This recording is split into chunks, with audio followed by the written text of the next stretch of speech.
if you have people who are trying to win your business with a pitch, they're going to be more focused on pleasing you in that pitch, in that moment, that limited time that they have, than actually getting deep and solving your problems.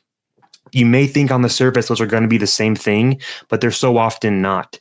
It brings in subjectivity too early, where they'll try to, you kind of get the dog and pony show of a pitch, a presentation to wow you or to make you like them or to make you chuckle or to make you feel like they're really smart in what they're saying. But they haven't gone deep enough into your situation, your needs, your opportunities to fully understand the problem. So the solution that they're giving to you is going to be without having enough diagnosis to know it's the solution that you need. Welcome to On Top of PR with Jason Mudd. Hello and welcome to On Top of PR. I'm your host, Jason Mudd with Axia Public Relations. Today we're joined by Camden Bernatz. He is the author of Stop Asking for Pitches, 10 Rules to Fix the Client-Agency Relationship. Once drawn to psychiatry, he now applies the same curiosity to branding, helps organizations diagnose challenges, and build stronger brands. Our topic today is Stop Asking for Pitches, how agencies and clients can build real partnerships that actually work. And I want to welcome Camden to the show. Camden, welcome. Thank you very much. Glad to be here. Yeah, I'm glad to be here too. So for full disclosure to our audience, this is the first time Camden and I have ever met, but I was referred to his book, Stop Asking for Pitches. And when I saw it on LinkedIn, I purchased it and then shortly asked him to come on the show and be a guest to tell us more about his book. In it, he's got 10 rules to fix the client-agency relationship. And I think this will be an interesting conversation for our audience who is public relations professionals, but also like a super majority of our audience is actually marketing directors, vice presidents, and chiefs who are looking at hiring and bringing in a PR firm like Axia to help them with their needs. And so I thought this would be an interesting topic for us to explore. And we are both kind of connected through the concept of we've both read and follow the book and the philosophy or kind of mantra, if you will, or mandate, if you will, of another book called Win Without Pitching.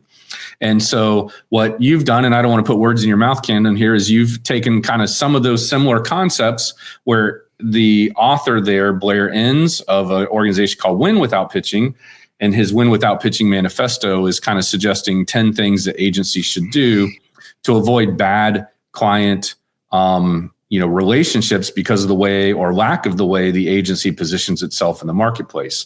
And I think you've done what appears to be kind of the inverse or the reverse of that is you've said, okay, here's 10 things that you think clients should know before they engage an agency. Is that fair?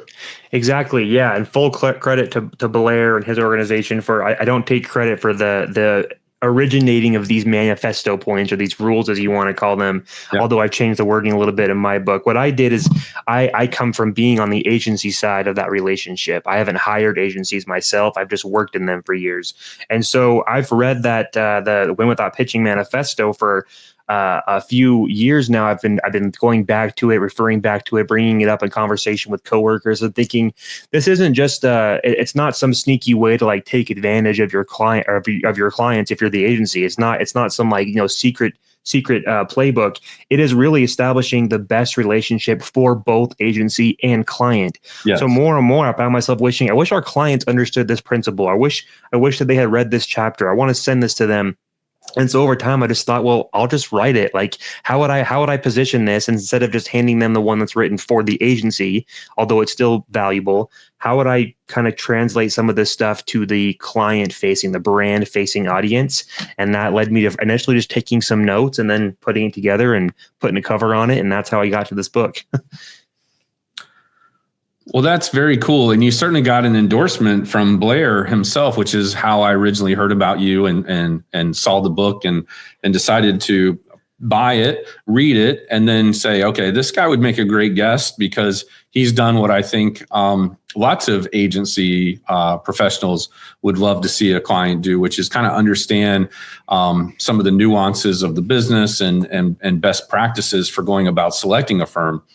I remember early in my agency career, a consultant of some sort had some research that said, at the most, your average person buying services from an agency, whether that's PR, marketing, advertising, does it 3 or less times in their career.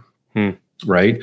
And so by no stretch of the imagination should they think they are, or should they be considered an expert in this process? Now, there are exceptions, right? There are people who work as brand managers or chief marketing officers, and, are hiring agencies regularly. Hopefully they get it down to a good science. Hopefully they get down a really good agency relationship that they can continue for many years. But for the most part, people are approaching this, uniquely and looking for help. And sometimes they turn to procurement for help. Sometimes they can do more of a direct hire.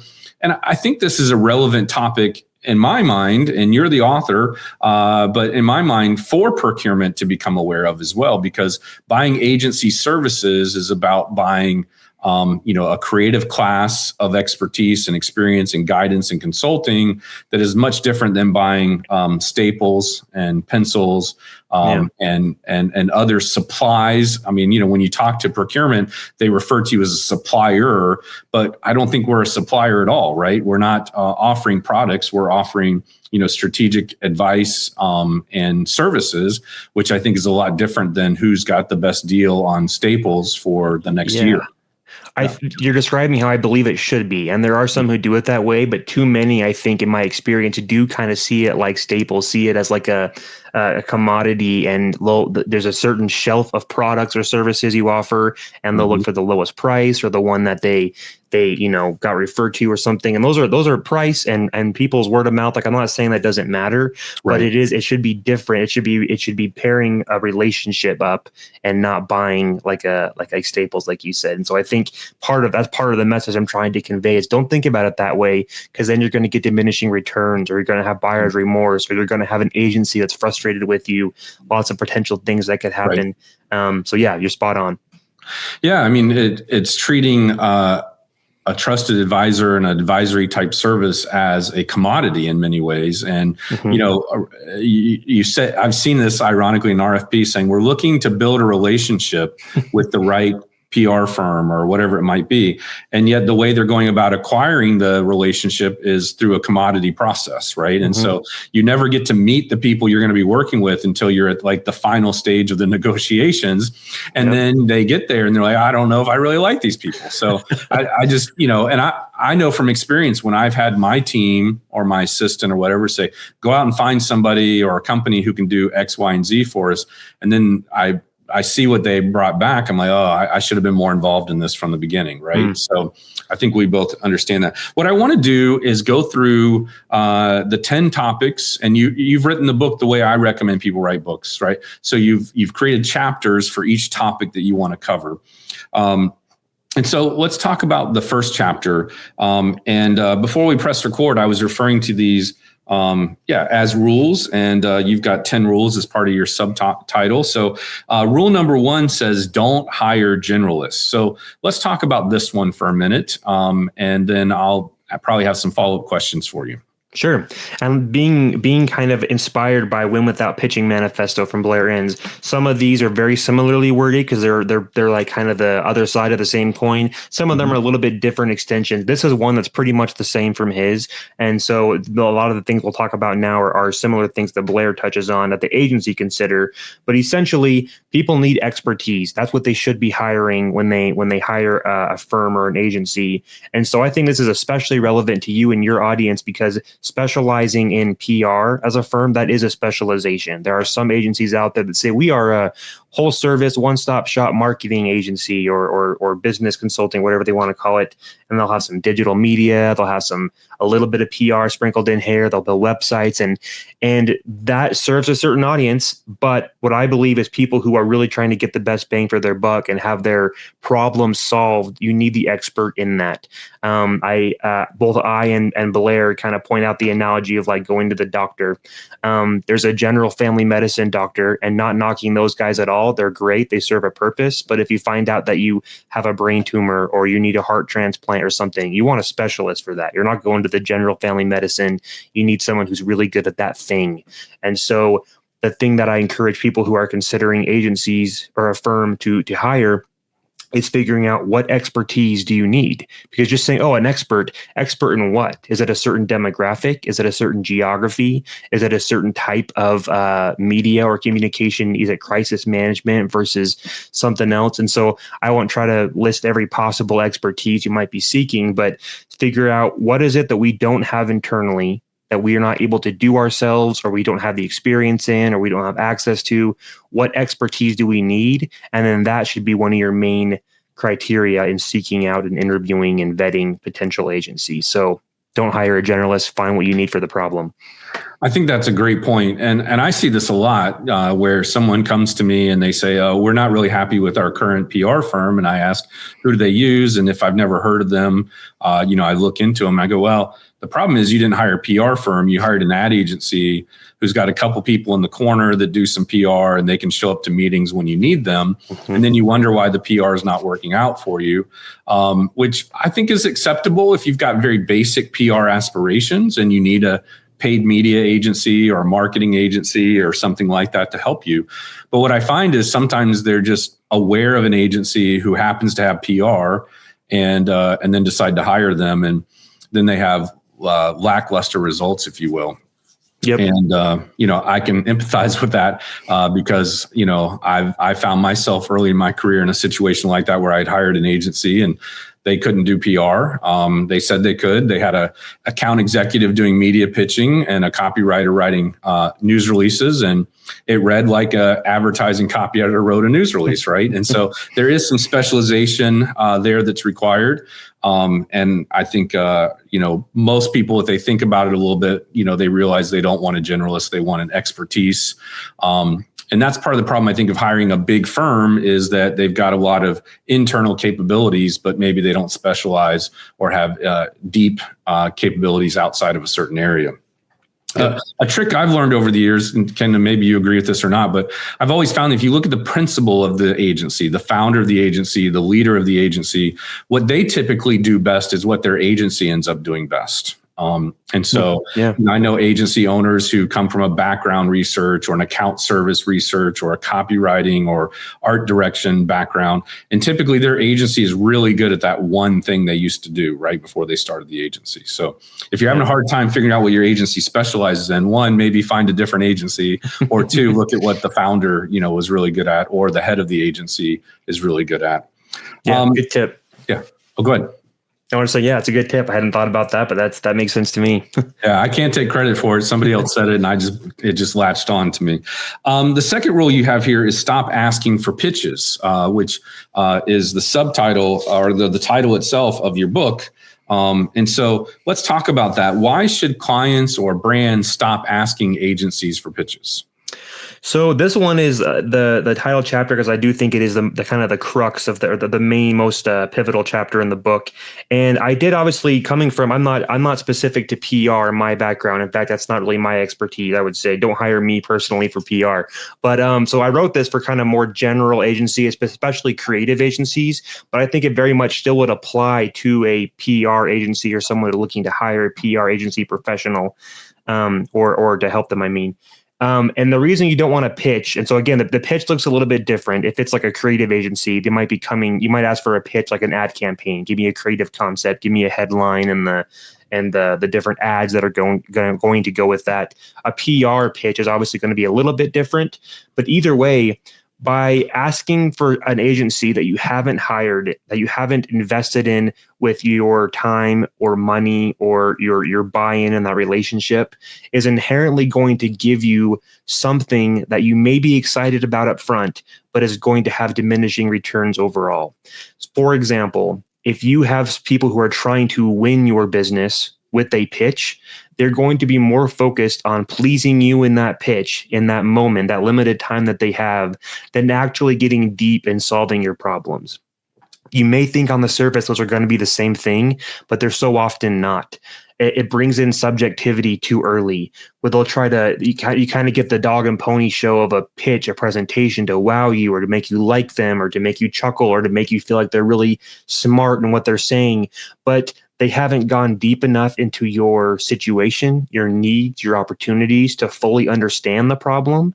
So the solution that they're giving to you is going to be without having enough diagnosis to know it's the solution that you need. It's going to be more performative than actually having the substance. And then you're going to subjectively react to it. You're like, oh, I don't like that publication. Or in the creative agency space, like, they're pitching a brand logo or something. You're like, I don't like that color. I don't like purple, something like that. And so you choosing that you do or don't want to work with that agency is too often built on the wrong things, instead of identifying alignment of strategic mindset, and then, of course, that expertise. And so there's a lot more than that I kind of go deep into, but I don't want to get too wordy unless you have more questions about section 2. But essentially, pitches overall, they're fun. They put you in a position of power, being able to be like, I like that one. I didn't like that one. They're performing for you. It's convenient, but it doesn't end up usually getting you an agency relationship that's going to help you in the long run and get where you need to go. You just pick your favorite performance, and then you have to figure out if it actually was the right agency after that. Yeah, very true. Very true. We're using the word pitches, but sometimes on the brand side, they refer to them as even RFPs or requests for proposals. Yep. And, I find it amusing when you're talking to someone who might be doing their first RFP with or without procurement to select an agency. And they always seem to underestimate how much work it's going to take on their behalf to go through all the proposals and read them and score them and remember them and go through their entire process. And then they typically have very limited understanding of how many hours it's going to take for the agency to provide a thoughtful response to it. And so, I usually generally say, okay, an agency is going to spend at a minimum 40 hours responding to your proposal, no matter how short it is, and not just that, but it's not just one person. It's members of the entire team or multiple members of the team throughout the agency contributing to this process and to this effort. And I think they really underestimate that. So just a couple of things you're making me think of that I just want to share anecdotally is like, it's literally been about 20 years, but I remember a company came to us and they had, and the reason I mentioned it was 20 years because they had a budget of $7,500 and they paid each agency to prepare for this, pitch that they were asking for. They weren't really, they were doing an RFP, but it was to have agencies come in front of them and make a pitch versus like a written submission. And I thought it was very thoughtful of them to consider that we should probably pay the agencies for this effort, number one. And number two, in doing so, you better believe every agency they invited was carefully selected, number one. And number two, given undivided attention in the pitch. And I think they limited it to 3 agencies in total. But, as a small agency and as the owner of the agency, I appreciated that gesture of saying, we're going to invest in the relationship because we're looking for, your best. Mm-hmm. The other thing I would say that I think you would appreciate, Camden, is we got an RFP once and they were asking us to basically do a ton of spec work. And for those that don't know, spec work stands for speculative work. So you're doing work, and if the client likes the work, then they decide they're going to hire you, and then you'll, because they like the work you did. So it's called spec work. And every agency listening to this should say no to spec work. Every client listening to this or brand listening to this and thinking about spec work. And even if you're like, that's a good idea, I should do that. It's not a good idea. And I'll give you an exact reason why. So we had an RFP that we received at our agency, and they basically said, hey, we want you to build out speculative. Well, the first thing was, we want you to build consensus among the stakeholders. Here are the 5 stakeholders that we need to build consensus with. That's the first part of this program. We want you to build consensus with these critical audiences, investors, influential groups, et cetera. And then once you get that input from them and you build consensus with us on behalf of those groups, then we want you to implement a campaign for that group. And the campaign was called to be PR, a logo, branding, names, like this whole elaborate thing. And so, Camden, we submitted a letter, I think it was 1 or 2 pages, and we just said, it doesn't make any sense to us to work speculatively on creative execution of this campaign that is driven by what the stakeholders want. And if we start working down that path of preparing speculative work, our role will be biased towards pointing those stakeholders to agree with the work we've already created for you. And you'll already have seen the work. They may have already seen the work, which will create a bias or a perception for them, going in a certain direction. And so we'll be leading them towards the solution that we've already prescribed. And so we just said, we're not going to participate because of that reason. And it would be in your best interest to, not consider any agency that submitted that. When that 1 or 2 page letter, we won the work. I was going to say that would make me want to hire you, but you finish your story. Yeah. So we stood out. That's what they said. And the other thing is this organization had sent us several RFPs and we just kept saying no because they wanted spec work. And we just weren't going to do it. And so part of it was we were kind of desirable because we had already said no. We were playing hard to get a little bit, not intentional, but that was what happened. Yeah. Now, as a good agency owner and competitor, and not to spend too much time on this, then I said, this was a public RFP. So I said, hey, we'd like to see the proposals that you received. So when we came over to our first meeting to meet with them after they hired us, either before or after that meeting, they'd set aside the proposals for us to look at. And Camden, you would appreciate this. Again, we sent a 1-page letter. They had stacks of creative, stacks of creative from each agency, binders, booklets, logos executed, themes executed, like the whole campaign was built, and that's what really rubs me wrong is like the client just got a free campaign that unless everything's tightened up and done the right way, they could unethically steal that work and just implement it themselves. But the point is they said, hey, you were the only one kind of ballsy enough to tell us that we were making a mistake. And that's why we picked you guys. And I felt so bad for those other agencies. There are like 7 of them that had done all this work, tens of thousands, if not hundreds of thousands of dollars worth of work. And we kind of outfoxed them with just a letter, And I want to, if anybody's listening to this who's not the one doing the PR or doing agency work, but is the one hiring them, I want them to understand that we're not anti-pitching just because it's inconvenient for us or because we have to put in time. It is, think about this. If you know enough about your own problem and what the solution is, what you actually need enough to make a good RFP, you don't need the agency because then you are the expert of your own situation. You know what you need. Just go do it or hire internally or whatever. But you don't, and that's okay. The reason you have a need for an RFP or to hire a firm and hire an agency is because you don't totally know what you need. So it's silly to then dictate what you think you need in an RFP and have someone say, hey, give us this exact thing. Show us how you're going to do the thing we've self-diagnosed. Because even if it totally nails the objective of your RFP, you don't want the agency that nails the brief. You want the agency that helps you develop the brief, help you figure out what do we actually need? What are we trying to accomplish? What would success look like? And your example is you doing that kind of a little bit through the back door of saying, hey, you asked us for this. We're showing enough of our strategic thought, our expertise to say, here's why you actually might need something else. And you should consider this. And so that's why I said I would have hired you I would have hopefully not put out the RFP in the first place. But that's to me more indicative of, these guys are going to think critically about what I need and not just when we say jump, they say how high and give us something that looks pretty. That can be fun. Those pitches can be interesting. And maybe there's some good ideas in there, but you showed the thinking about, hey, I don't have the solution yet necessarily, but here's how we're going to get there, as opposed to just, you asked for a prescription, we wrote you the medication. Like, I'm going back to the doctor analogy, but so I love that story. Yeah. Thank you. I do too. That's why I mentioned it. I think it's worth sharing and interesting. So rule number 3 is seek diagnosis before prescription.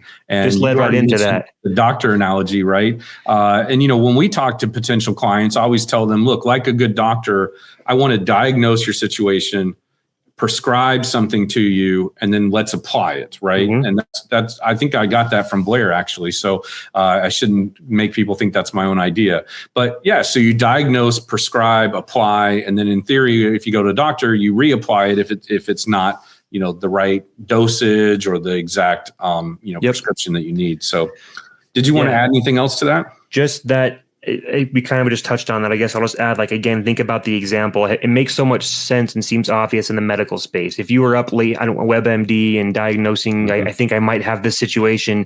And when you told your doctor, it would be medical malpractice. I'm going to say, okay, well, if you say so, let's start surgery. Let's start giving you medication or chemotherapy. Of course, even if you are right, which you're probably not, but even if you are right in your self-diagnosis, they'd want to verify that. They'd run some tests. They'd make sure they know what your situation is and then prescribe. So yes, it's not as life and death, doing marketing and PR as medicine. But why would you expect your expert, the doctor of marketing, the doctor of PR, so to speak, to just accept your diagnosis and give you what you're asking? Let them validate, let them help figure out what you actually need, and then prescribe, as opposed to just, hey, you diagnosed yourself in a RFP. Let's start the process. Doesn't make sense. Yeah, if I was a doctor, I'd have to tell somebody, oh, WebMD says you had a tumor. Well, let's just take it out right now, But yeah, I also like to say that it's PR, not ER. And so I don't know if that's a helpful comment here, but and one time we had a client of ours who issued an RFP, and they had, this is the message that we want to put out there, and we're hiring an agency just to get it out there.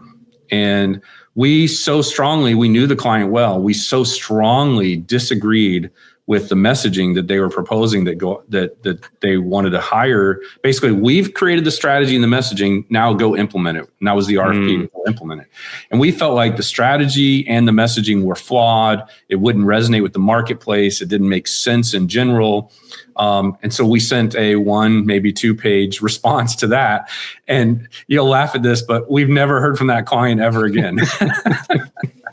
So, what they wanted was an order taker. And what we responded back with is simply to say, and, we weren't the agency of record. We were one of many agencies that they worked with. And the big reason we probably never heard from them again is turnover on their side. But at the end of the day, right, they didn't want to hear that. They wanted to see ideas and ways that we would execute the idea. But you and I both know we would have been judged by the success of that program, regardless of how good or bad our implementation might have been.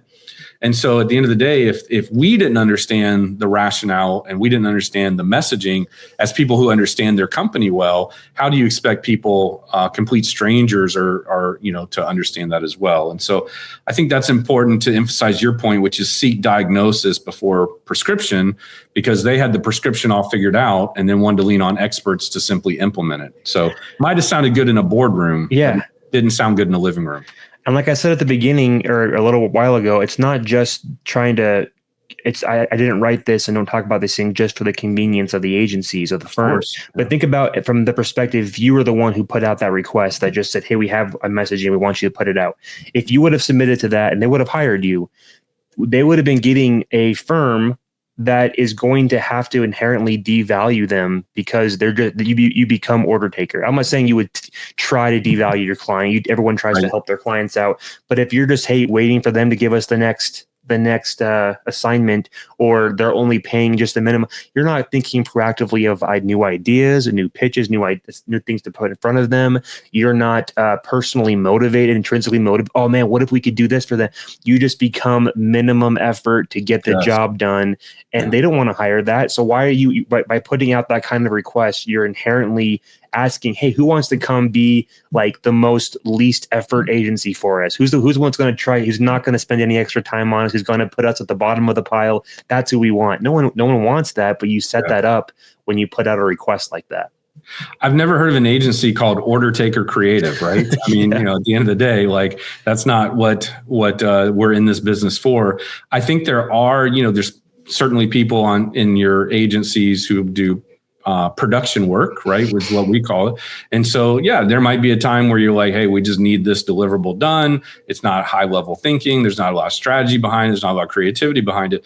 But to me, that's when you hire a freelancer or somebody like that versus hiring the thinking and the value and the insights that an agency will bring to the relationship. Bingo. I don't think it's everyone needs an agency, and that's someone who works at an agency. I think it's like, yes, if you need an agency, it's when you need that expertise that you don't currently have because you have a certain problem or opportunity. If you know exactly what you need and you just need a few hands on deck, or hey, someone's really good at this design element, I already know what I want, can they just make it happen? Great. Go find a freelancer, a contractor, have one of your internal employees, use some AI, like get it done that way. Don't hire an agency for that, because an agency is set up and organized and priced in a way to give you more than that. And so it's not like shame on you for not hiring an agency, but you're going to be, if you're hiring an agency for the wrong reasons, then it doesn't help you and the agency gets frustrated. And yeah. Perfect. All right, we're going to take a quick break here and be back on the other side.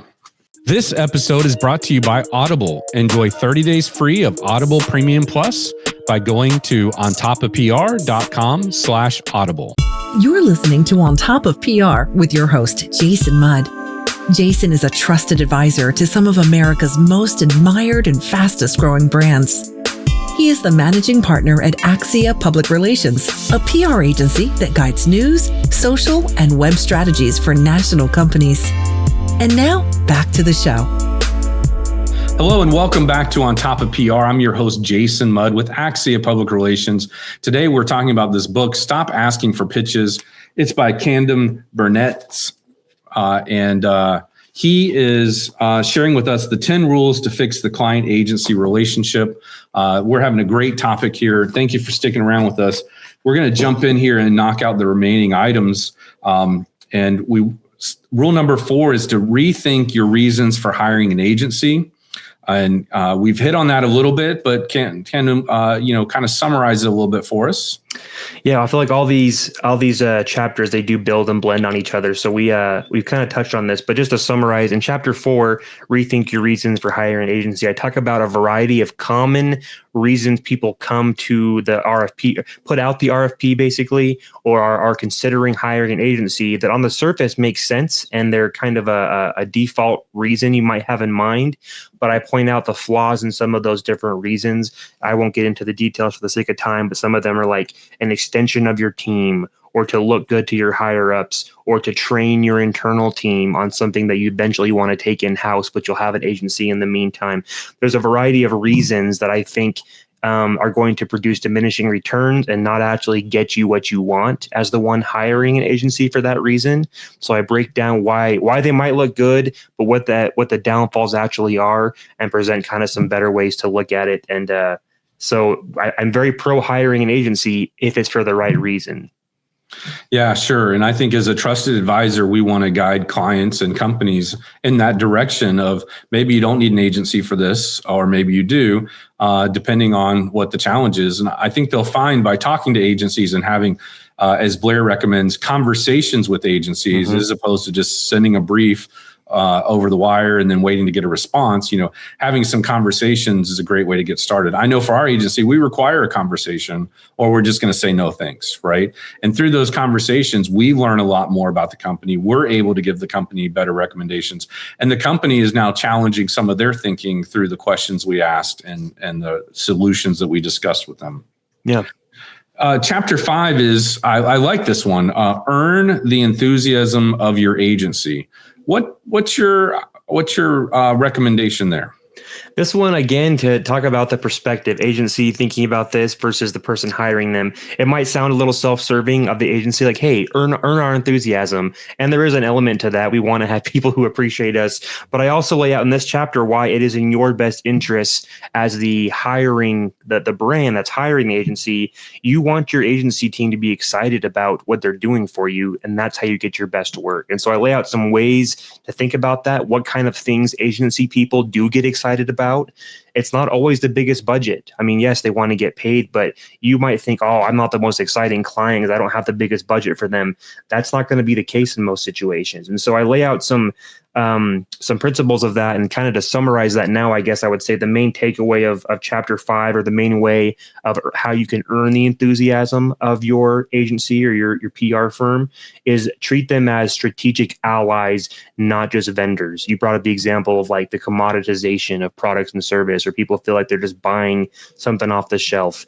No one gets enthusiastic feeling like they're just a button that you push when you need to have them kick out something. Yeah. But if you go to them and treat them as like partners in this, let's talk about this. What do you think? They can get enthusiastic about it. Yeah, I agree with that. I also think that the best clients are the ones that get the best work, right? Mm-hmm. And I'm not the one who's the first to say that, but my team is excited about clients who respect the work and the opinions and insights that we bring. They're not the ones necessarily with the best budgets. They're the ones that are the most cooperative, the most respectful, the most enthusiastic and appreciative. I'm not saying to butter up your agency or kiss their butt or be the teacher's pet. But at the end of the day, we do our best work for the clients that show the most appreciation and respect for what we do. It's not the client that says, oh, that was great, but that was yesterday. What have you done for me today? Or, they're micromanaging the process. So, there's ways to earn the enthusiasm of your agency. And I think number one is to just make sure you treat them like a strategic partner or a trusted advisor, not a commodity that you're looking for the best price and that, they can be swapped out at any time. Yep. Which leads right into chapter 6, the next one, which I'm setting it up for you, but it is value the expertise of your agency. Yeah. That's kind of goes hand in hand with how they feel enthusiastic about your account if they feel like you're valuing their expertise. And so there is a difference between expecting expertise from your agency and then valuing it. I think expecting it's easy. You say, hey, I want it. I'm paying you for it. Give me your expertise. That's kind of the natural default, but valuing the expertise, and that's the reason I use that word specifically, is creating the conditions in which it can actually be put to use. It can actually be useful. And so by doing that, like I said, I could get into a long-winded answer, but if you think about how you're treating your agency or your potential agency, if you see them as, I use the example of pushing a button and something comes out, the vending machine type of agency relationship, think about how that's going to make them feel and react to you versus if you value the expertise that they're giving you and not just the assets or the write-up or the designs that they're giving you, you're going to approach it a little bit differently. And so you can see the domino effect is you might having the same conversation, the same kind of brief, the same kind of interactions, but if it's valuing expertise over just expecting it, you're going to be a lot more collaborative and get better results in the long run.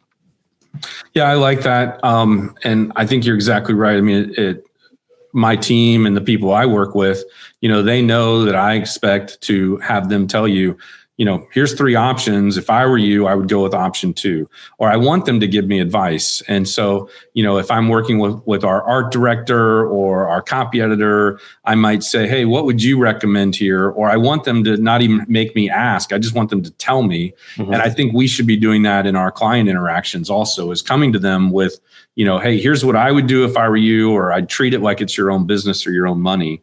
And so I think that's a really good point. So, rule number 7, chapter number 7 is don't ask for solutions without paying for them. AKA, we talked about this a little bit earlier, spec work. And so did you have more to add to that? Just another analogy. I think an analogy. So if the medical one didn't hit, we already touched a little bit on spec work, so I won't rehash that. But I think a lot of times people hearing this will say, hold on, I think it's totally fair to ask for spec work. We ask for people to audition for like a sports team or audition for like a choir or some singing competition or whatever. But I would say spec work is not the same thing as a tryout or an audition. A better equivalent to, like, I'll take the sports analogy. I like basketball. A spec work isn't a tryout. Asking for spec work is like asking someone to come play a full game on your team, score points, win the game for you, to then decide if they're going to make the team or not. Like, you get to own that performance. You own that work they gave you because you've seen it. You can use it without paying for it. You talked about that. You're getting their value and providing their, it's not just showing you what they can do, they're actually giving you something. Mm-hmm. And so it's not fair to them in that way. And they're not going to be motivated to give you their best effort, because what if you don't end up hiring them? It's not that they don't want to, like, under deliver, but if you ask someone to give you spec work, but they're in their mind, they say, how can we show our value while giving as little away as possible?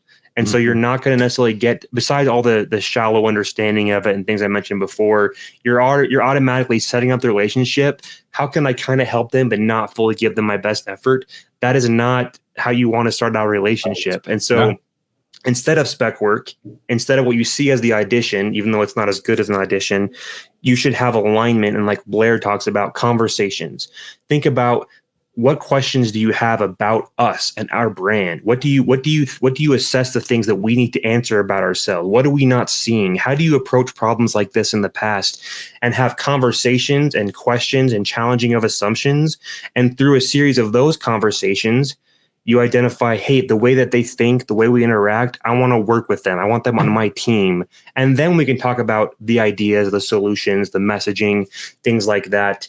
It shouldn't be done by asking, give me the solution, give me some work already, see if I like it, because it's not fair to the agency, but also you're not going to get what you actually need.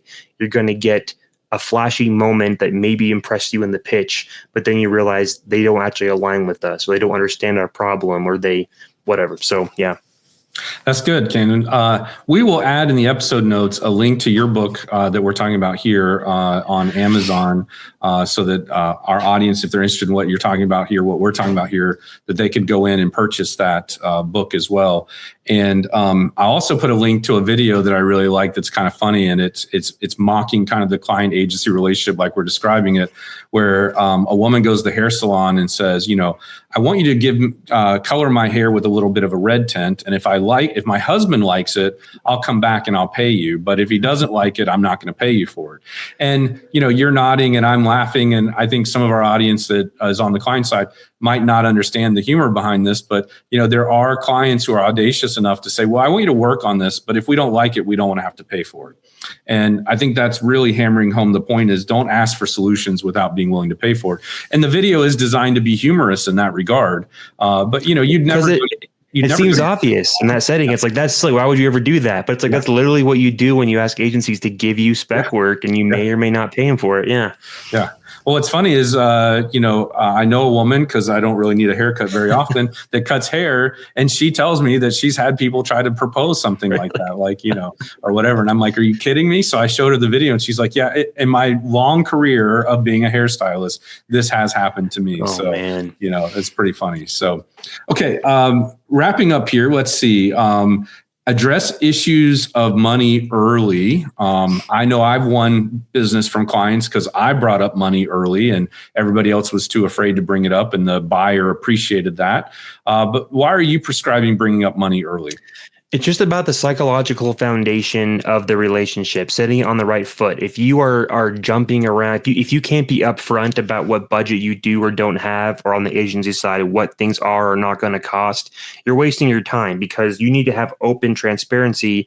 And it doesn't mean that you are not going to work with them if their budget isn't what it needs to be, or maybe it does, and therefore they're not a good partner. So it's just having things on the table early, talking about like, we think that you're prescribing something that's going to cost more than you say you have money for, or here's a better way to do that. Or I really love, you don't want, if you're the one hiring the agency, you don't want to get all these ideas that they're giving to you. Heaven forbid they gave you spec work too, that has all this value. And you're like, awesome, I love that. We can't afford that. You've wasted their energy, you've wasted your time, and now they have kind of a bad taste in their mouth. And then what's going to happen too is you might say, oh, I love that. Can we just cut this part and whittle this part down? Maybe we should water this part down, and then it fits in our budget.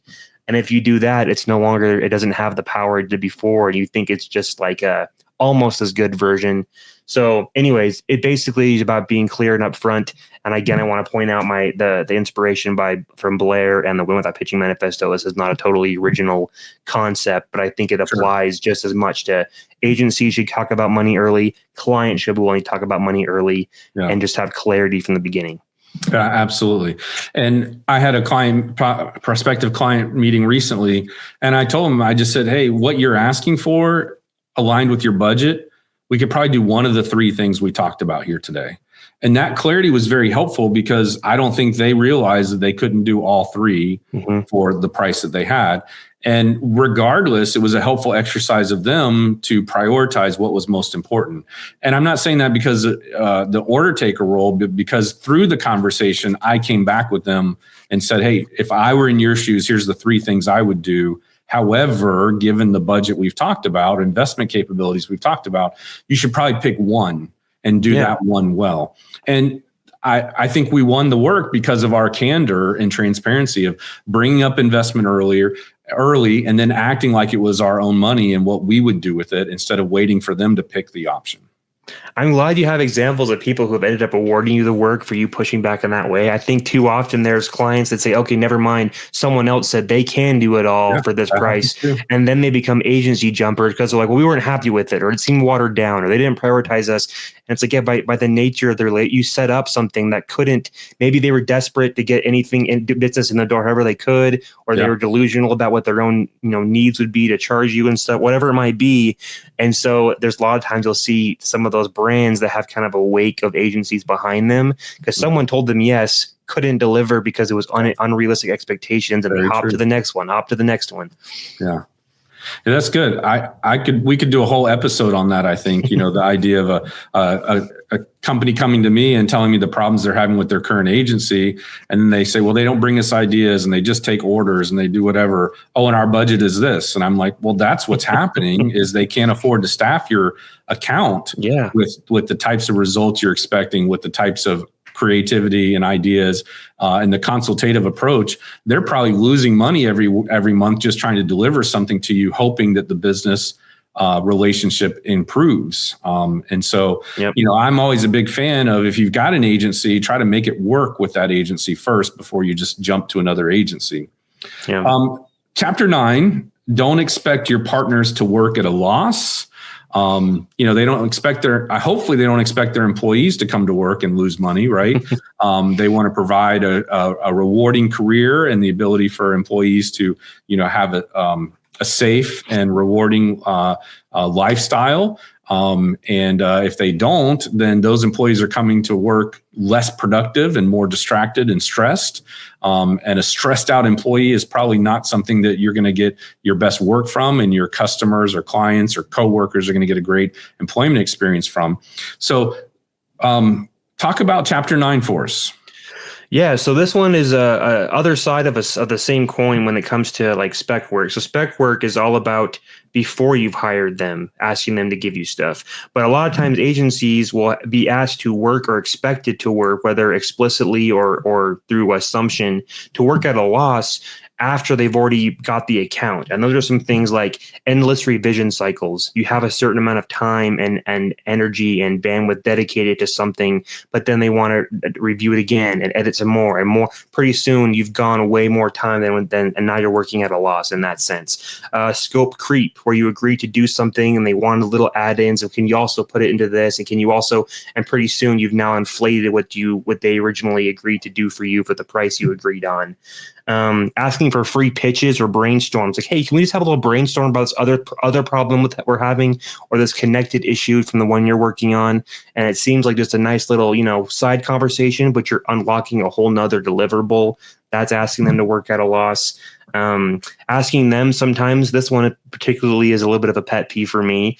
I don't know if any of my clients are going to listen to this, but is asking the agency to then sell the idea that you approved to their higher ups. So they'll say, yep, I'm good with this. I want to run with this. Could you go get my boss on board, or could you present to the board or whatever? And now you're like, we worked with you to get it figured out, and now we have to put a new pitch to make them convinced of it, and you should be convincing your own higher ups. And what if they don't like it and they have feedback? Now I have to respond to their feedback, even though you approved it, and convince your own people. If you approve the work, convince your higher ups of why it's a good idea. Don't ask your agency to go sell it for you. Yeah. That's a whole nother topic in and of itself. I can remember one time we did something for a chief marketing officer. She's like, this is amazing. So much better than I ever thought it could be. And then she comes back and says, our CEO and president hated it. In fact, they think we should get another agency. And I'm like, wait a minute. Like, we did this to the specs you asked for. You said it was great, and now they're unhappy. Did you tell them it was your idea? Did you tell them you loved it? Did you tell them we worked in steps, or show them earlier revisions so we could get that feedback earlier? Yeah. And no, she threw us under the bus, and we did. We ended up getting fired. And I thought to myself, like, she was so happy with the work that we did, and then her bosses just didn't like it. So she was like, sorry, they didn't like it. And I'm like, well, you're the chief marketing officer, but I get it. I mean, at the end of the day, I tell people we're insurance. So if something goes bad, you get bad PR or whatever happens, even if we're not involved, it's a lot easier to fire an agency than it is to, say, hey, it was all my fault. You can just blame the agency and they become the victim. And some people hire agencies just for that reason. And I can't blame them. When you're in these important roles and you're getting compensated well, you want to protect your position. Mm-hmm. Yeah. Right. I try to talk about though, and just last little bit on number 9 is, again, the why. Now, this is just kind of, I guess, a plug for the book, but it is obviously easier to just throw your agency under the bus. But I think I lay out some reasons in there why you want, in your best interest as the ones hiring them, you shouldn't want to do that because it's going to hurt you in the long run too. So read the book to see more about that, I guess. Okay, nice. And the last chapter is number 10, treat your budgets as investments. Tell us more. There's a difference in the way it feels to spend money on someone, on an agency, versus spending money with the agency. The dollar amount might be the exact same, but it's a frame of mind. If you see your agency as, I use the analogy of like an engine to fuel as opposed to a resource to drain, you will treat it differently and they will perform differently. So this is not I don't try to make any specifics about what your minimum budget should be or what's a fair price, or you and your agency can figure that out. But I'm suggesting that if you approach it as, how can I find something that I'm excited to invest in, as opposed to every expense that goes to my agency as a necessary evil, you will get the enthusiasm of your agency, obviously, but the ideas will be you will fuel the right stuff as opposed to holding yourself back from what you could be getting and missing opportunities because you're scared to spend any dollars. I'm not saying you should take overinflated prices. I'm not saying you should spend what you don't have, nothing like that, but just a frame of mind. It's an investment. You will treat it differently than as a necessary evil expense. That's kind of chapter 10. Yeah, I like that. I like it. I like referring it to as an investment instead of cost, instead of budget, instead of fee, instead of whatever you want to call it. And, at the end of the day, at least when we're thinking about the PR work that we do, we know that PR, results compound over time. Yes. And we're building a long-term brand and reputation for our clients. It's not an ad that was placed or paid for and then it disappears into vapor. You never see it again. A lot of PR stuff is, very long-term. And so I'm a big believer in referring to it as an investment. So I talk about what is your investment, what's your investment schedule, what's your investment capabilities, and it shifts that conversation around, especially if they're looking for a return from their investment in PR or whatever it might be. So I'm a big fan of that one. Camden, we ran a little long today, but I thought it was very helpful. I appreciate you sticking with us and our audience as well. If a member of our audience wants to connect with you, what's your preferred way that they reach you? Best way right now is LinkedIn. Type in my name, Camden Bernatz, on LinkedIn. I'm pretty active there. I think it's the best way is hit me up there. I'm happy to answer messages and jump on posts and things like that. And then, my book is on Amazon. Perfect. We will put links to both your LinkedIn and your Amazon book as promised. I'll link to a couple other related videos and resources, including the episode we did with Shannon from Win Without Pitching previously on this show. And I'm glad to have met you. I think we could probably share a beverage together and talk about this for quite a while. Maybe one day we'll have the opportunity to do that, perhaps at a industry or profession workshop or conference of some sort. So sure. Thanks for doing this. I really appreciate it. Thank you for having me. I appreciate your time and let me, sorry for going a little long. I get a little long-winded, but appreciate it. That's okay. It's a topic I love talking about. I got long-winded as well. So with that, this has been another episode of On Top of PR. Thank you for tuning in and giving me the opportunity to help you stay on top of PR. If you enjoyed this episode, take a moment to share it with a friend, or even better, leave us a review on the platform of your choice. Let us know how we're doing. That will help us attract others and help us improve our show for you. Again, Jason Mudd from Axia Public Relations signing off. I hope something great happens to you today. Be well. This has been On Top of PR with Jason Mudd, presented by ReviewMaxer. Be sure to subscribe so you don't miss an episode, and check out past shows at ontopofpr.com.